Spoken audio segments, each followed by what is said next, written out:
BC విద్యార్థులు చదువుకునే గురుకుల పాఠశాలలో సీట్లు లభించక విద్యార్థులు చాలా ఇబ్బంది పడుతున్నారు. ఈ విషయాన్ని అధికారులకు, ప్రభుత్వ మంత్రులకు పదే పదే అనేక సార్లు చెప్పాము. అయినప్పటికీ కూడా చదువుకుంటామంటే గురుకుల పాఠశాల సీట్లు వేరా 5, 6, 7, 8 గత సంవత్సరం 1000 మందికి ఇచ్చారు.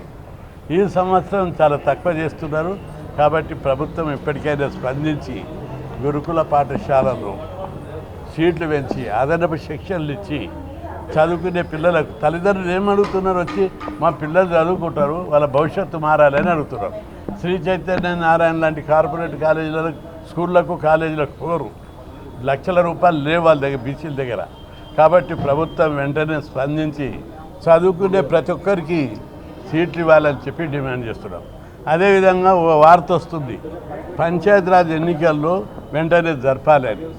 ఇంతకు బదులు కాంగ్రెస్ పార్టీ కామారెడ్డి డిక్లరేషన్ ఎన్నికల మేనిఫెస్టోలో బీసీ రిజర్వేషన్లను 42% పెంచుతామని చెప్పి కాంగ్రెస్ పార్టీ అధినేత రాహుల్ గాంధీ గారు స్పష్టంగా ప్రకటించారు. 42 పెంచాలంటే జనాభా లెక్కలు చేయాలి, కులగణన చేయాలి. మొత్తం సమగ్ర కులగణన చేసి బీసీలు ఎంత శాతం ఉన్నారో అంత పెంచాలి.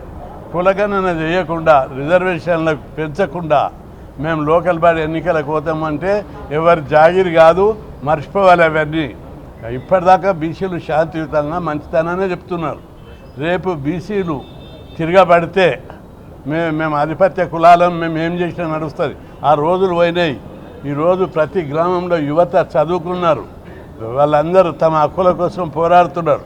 ఇప్పుడే నాకు చాలా ఫోన్లు వచ్చినాయి, అన్న మీరేం చేస్తున్నారు, మేమందరం అమర నిరాదీక్ష చేస్తాం, మీరు రావాలి, మన రిజర్వేషన్లను పెంచకుండా మళ్ళీ గ్రామాలలో అగ్రకులాలే ఆధిపత్యం చెలాయించడానికి చూస్తున్నారు. కుట్ర జరుగుతుంది.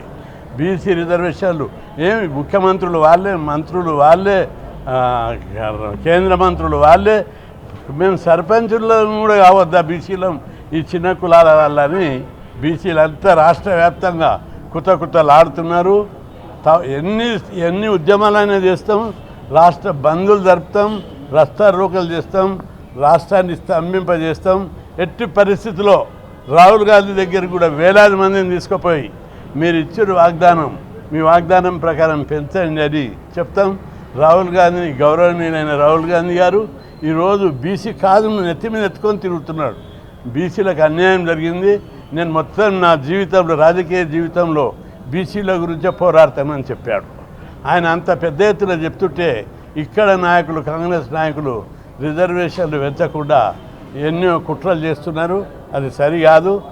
వాళ్ళ వైఖరి మార్చుకోవాలి, మనసు మార్చుకోవాలి. మేము ముఖ్యమంత్రి పదవి అడగలేదు, ఆ రోజు వచ్చే రోజు వస్తుంది అది. కానీ ఇప్పుడు సర్పంచులు రిజర్వేషన్లు పెంచమని గట్టిగా అడుగుతున్నాం. పెంచకపోతే మాత్రం తీవ్రంగా ఉంటుంది రాష్ట్రంలో. ఈ పరిస్థితులు ఉన్నాయని హెచ్చరిస్తున్నాం. అపోజిషన్ పార్టీలు కూడా నోరు మూసుకొని చిన్న చిన్న పైరవులకు కక్కుర్తిపడి, పదవులకు కక్కుర్తిపడి నాయకులు ప్రభుత్వంతో లాలూచి పడకుండా ఈ కాజు మీద తెగించి పోరాడాలని విజ్ఞప్తి చేస్తున్నా.